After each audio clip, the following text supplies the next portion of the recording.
लद्दाख सीमा पर लगातार साजिश रच रहे चीन के हिंदुस्तान ने घेराबंदी शुरू कर दी है। भारत ने लद्दाख में स्पेशल फोर्सेस की तैनाती की है। सूत्रों के मुताबिक देश के अलग अलग स्थानों से पैरा स्पेशल फोर्स की यूनिट को लद्दाख में ले जाया गया है, जहां वे अभ्यास कर रहे हैं। पैरा फोर्स की टुकड़ियों को पूर्वी लद्दाख में तैनात किया गया है। जांबाज सिपाहियों की ये वही फौज है जिसने 2017 में पाकिस्तान के खिलाफ की गई सर्जिकल स्ट्राइक में अहम भूमिका निभाई थी। सूत्रों ने कहा कि अगर जरूरत पड़ी तो उनका इस्तेमाल चीन के खिलाफ भी किया जा सकता है।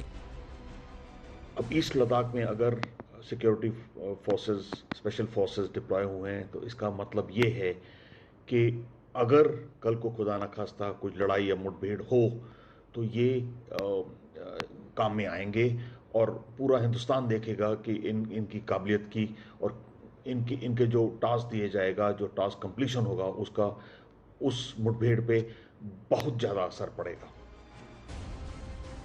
इतना ही नहीं, भारत अब आसमानी ताकत को भी बढ़ाने पर जोर दे रहा है। रक्षा मंत्रालय ने रूस से 33 नए लड़ाकू विमान के प्रस्ताव को मंजूरी दी है। भारत रूस से 12 नए सुखोई 30 और 21 नए मिग-29 लड़ाकू विमान खरीदेगा।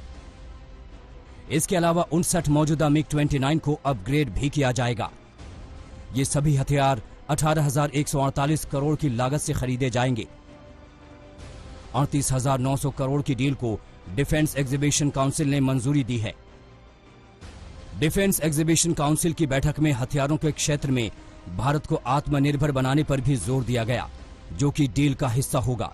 ये पूरी डील भारत और रूस की दोस्ती को नए आयाम देगी। प्रधानमंत्री नरेंद्र मोदी और रूसी राष्ट्रपति पुतिन के बीच फोन पर बातचीत हुई, जहां हिंदुस्तान के पुराने दोस्त रूस की ओर से कहा गया कि भारत और रूस के बीच सामरिक संबंध और मजबूत होंगे। कुछ दिन पहले ही रक्षा मंत्री राजनाथ सिंह ने 3 दिन का रूस का दौरा किया था, जहां हथियारों और रूस के साथ डील को लेकर लंबी बैठक हुई थी।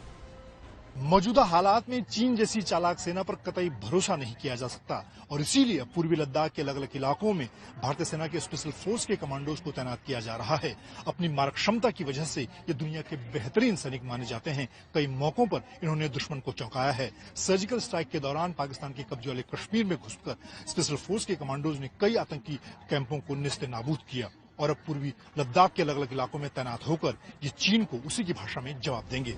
सीमा पर तनाव को देखते हुए राजनाथ सिंह ने विदेश मंत्री जयशंकर के साथ भी बैठक की, जहां LAC के हालातों पर चर्चा हुई। इस बीच विदेश मंत्रालय ने एक बार फिर मामले को शांतिपूर्वक तरीके से सुलझाने पर जोर दिया।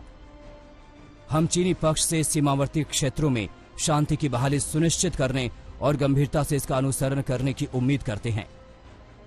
चीन को पहले समझाने की कोशिश की जा रही है कि वो सीमा पर चालबाजी बंद कर दे, और अगर चीन नहीं सुधरता है तो हिंदुस्तान करारा जवाब देने के लिए पूरी तरह से तैयार है।